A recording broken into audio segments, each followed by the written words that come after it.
Alors nous allons maintenant terminer la correction de l'exercice 1.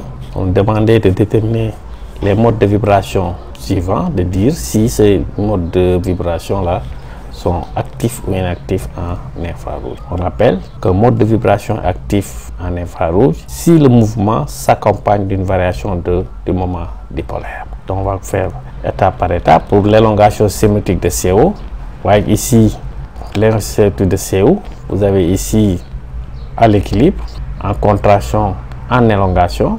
Donc quel que soit le moment dipolaire reste nul. Donc on a déduit que l'élongation symétrique de CO2 est inactive. Pour l'élongation antisymétrique, on verra que c'est actif, puisque ici, bien sûr, ici vous avez le mouvement de va-et-vient. Vous voyez qu'ici, dans le premier cas, l'élongation à droite, la contraction à gauche, le moment dipolaire est différent de 0.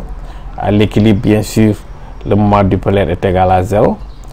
L'élongation à gauche, contraction à droite, le moment dipolaire différent de 0, et les deux moments sont différents puisque le sens de mu n'est pas le même si on a la même direction.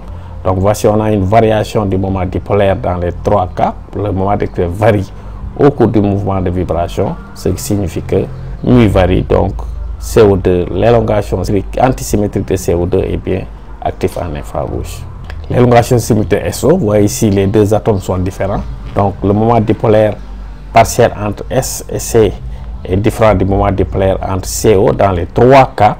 Donc dans les trois cas, on a trois moments dipolaires différents. Donc bien sûr, le moment dipolaire varie au cours du mouvement de vibration.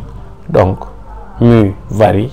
Le mouvement d'élongation, le mode de vibration d'élongation symétrique de CO est bien sûr actif. Vous voyez qu'ici l'élongation symétrique de C dans le dimethylbenzène. Ici, voici le moment dipolaire est différent de 0 quand on mesure. Ici, non seulement le moment dipolaire est différent de 0, mais la longueur CC a augmenté, la longueur CC a augmenté. Donc voici le moment dipolaire résultant de la molécule est différent dans le premier cas. Donc voyez ici, dans ce mouvement d'élongation, ici j'ai juste mis le mouvement où la molécule respire. Donc le volume augmente, bien sûr. Les longueurs de liaison CC augmentent.